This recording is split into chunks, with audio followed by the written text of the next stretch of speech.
नमस्कार दोस्तों, हमारे YouTube चैनल में आपका स्वागत है। इस वीडियो में हम बात करेंगे एएसएम लिस्ट के बारे में, साथ ही साथ ईएसएम लिस्ट पे भी नज़र डालेंगे। आज कौन-कौन सी कंपनियों को एएसएम लिस्ट में डाला गया है या इसमें से बाहर किया गया है, इस पे हम इस वीडियो में चर्चा करेंगे। कुछ कंपनियों की सर्किट लिमिट भी चेंज हुई है, तो इस पे भी बातचीत करेंगे। डिस्कशन शुरू करने से पहले मैं कहना चाहूँगा कि अगर आपने हमारे चैनल को सब्सक्राइब नहीं किया है, तो कृपया सब्सक्राइब कर लें और बेल आइकन भी दबा लें। तो सबसे पहले बात करेंगे एएसएम के शॉर्ट टर्म लिस्ट के बारे में। इसमें कुल 19 कंपनियों को शामिल किया गया है। इनमें है Aartech Solonics Limited, Abhinav Capital Services Limited, Automotive Stampings and Assemblies Limited, Batliboi Limited, Bharat Agri Freight and Realty Limited, BLS E Services Limited, Centum Electronics Limited, Davangere Sugar Company Limited, Entertainment Network India Limited, Innovative Tech Pack Limited, IT Cons E Solution Limited को भी ASM के short term list में शामिल किया गया है। Jumbo Bag, Kesar Enterprises, Pressure Sensitive Systems India, PVP Ventures, Regen Limited, Sheetal Cool Products Limited और Sarvani Industries Syndicate Limited, Vision Cinemas Limited को भी एएसएम के शॉर्ट टर्म लिस्ट में शामिल किया गया है। नॉर्दर्न स्पिरिट जो है इसको इस लिस्ट में लोअर स्टेज में डाला गया है। फिलहाल अगर बात करें एएसएम के शॉर्ट टर्म लिस्ट से बाहर की गई कंपनियों के बारे में, तो कुल 18 कंपनियां हैं जिनको इसमें से बाहर किया गया है।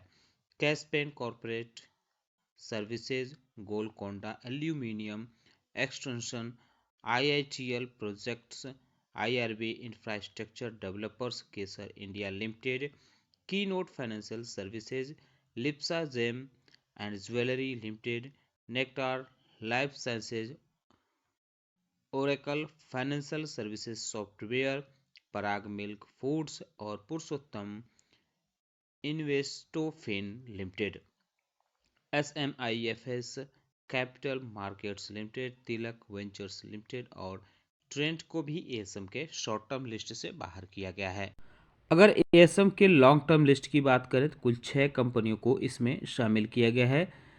Tijaria poly pipes limited, Vallabh steel limited, इलेक्ट्रेबर्स India limited, Kesar India limited, GE power India limited और EIH limited, nectar life sciences limited को भी इसमें शामिल किया गया है।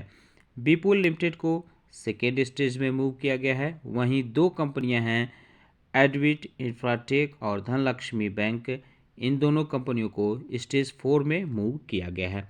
बात करें एएसएम के लॉन्ग टर्म लिस्ट से बाहर की गई कंपनियों के बारे में, कुल 6 कंपनियां हैं जिनको बाहर किया गया है। McLeod Russel India limited, TV vision limited, Jai Bharat credit limited, sun blue corporation limited और BLS infotech limited, omni X software limited, ये सभी की सभी कंपनियां एएसएम के लॉन्ग टर्म लिस्ट से बाहर हुई हैं, लेकिन इनको दूसरे फ्रेमवर्क में डाला गया है। आप देख सकते हैं कि सभी कंपनियों के सामने डॉलर का सिंबल बना है। 2 कंपनियां हैं जिनके सामने स्टार का भी सिंबल बना हुआ है। तो जिनके सामने डॉलर का सिंबल बना है इनको एएसएम के लॉन्ग टर्म लिस्ट से निकालकर ईएसएम लिस्ट में डाला गया है, और वहीं जिनके सामने स्टार का सिंबल है उनको ट्रेड टू ट्रेड फ्रेमवर्क में भी डाला गया है। वहीं अगर बात करें इन्हेंस्ड सर्विलांस मेजर फ्रेमवर्क यानी ईएसएम लिस्ट के बारे में, तो इसमें आज कुल 12 कंपनियों को शामिल किया गया है। बीएलएस इन्फोटेक के अलावा इन्फ्रोनिक्स सिस्टम है, जय भारत क्रेडिट लिमिटेड है, मैक्लोड रसल इंडिया लिमिटेड है, ओमनी एएक्स सॉफ्टवेयर लिमिटेड है, power and instrumentation Gujarat limited है और पुरुषोत्तम इन्वेस्ट फिनो लिमिटेड भी देखने को मिल रहा है।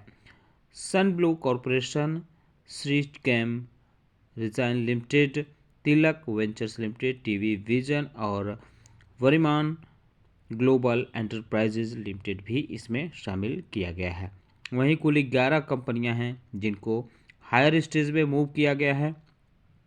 Brahmaputra infrastructure, Constronics infra limited और data soft application software India limited, Gujarat craft industries limited, Mahasagar travel limited, Miven machine tools limited, Omax autos limited और Prajay engineers syndicate limited, Ravi Kumar distilleries limited, Sheetal diamonds limited और Shri Keshav cements and infra limited को भी higher stage में move किया गया है। वहीं किसी भी कंपनी को इसमें से बाहर नहीं किया गया है। अब बारी है डिस्कस करने की सर्किट लिमिट जिन कंपनियों की चेंज है, यानी प्राइस बैंड में जो बदलाव किया गया है उनके बारे में। तिलक वेंचर्स का अब सर्किट लिमिट 10% कर दी गई है। इन्फ्रोनिक्स सिस्टम्स का भी 10% हुआ है। केसर एंटरप्राइजेस की भी सर्किट लिमिट 10% हुई है। रेसजेन लिमिटेड का भी 10% हुआ है। इनके अलावा पेनाबाइट technology limited, Sandur manganese and iron ores limited का भी 5% कर दिया गया है। वल्लभ स्टील लिमिटेड का 5% हुआ है। जुबिलियंट इंडस्ट्रीज लिमिटेड का भी 5% हुआ है सर्किट लिमिट। एडविट इंफोटेक लिमिटेड का भी 5% हुआ है। Narmada game and jewellery limited का 5% हुआ है। जैसे इंडस्ट्रीज लिमिटेड का 20% हुआ है। मिवेन मशीन टूल्स लिमिटेड का 2% हुआ है। कस्ट्रोनिक्स इंफ्रा लिमिटेड का 2% हुआ है। Data soft application software India limited का 2% हुआ है। महासागर ट्रेवल्स लिमिटेड का 2% हुआ है। गुजरात क्राफ्ट इंडस्ट्रीज लिमिटेड का 2% हुआ है। शीतल डायमंड्स लिमिटेड का 2% हुआ है। Shri Keshav cements and infra limited का सर्किट लिमिट 2% कर दी गई है। प्रजय इंजीनियर सिंडिकेट लिमिटेड का 2% हुआ है। रवि कुमार डिस्टिलरीज लिमिटेड का भी 2% हुआ है। ब्रह्मपुत्रा इंफ्रास्ट्रक्चर लिमिटेड का 2% हुआ है। ओमैक्स ऑटोज लिमिटेड का भी 2% हुआ है। ओरिएंटल ट्रीमैक्स लिमिटेड का सर्किट लिमिट अब 5% कर दिया गया है। रिलायबल वेंचर्स इंडिया लिमिटेड का 5% हुआ है। One global services provider limited का 5% हुआ है। और पिल इटैलिका लाइफ स्टाइल लिमिटेड का भी सर्किट लिमिट अब 5% कर दी गई है। तो ये बदलाव थे, किन किन कंपनियों में क्या बदलाव हुए हैं। उम्मीद करता हूँ कि आपको हमारा वीडियो पसंद आया होगा।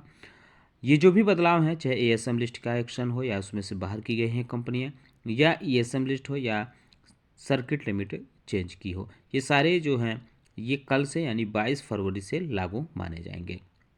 तो इस बात का ख्याल रखें। वीडियो देखने के लिए बहुत बहुत धन्यवाद।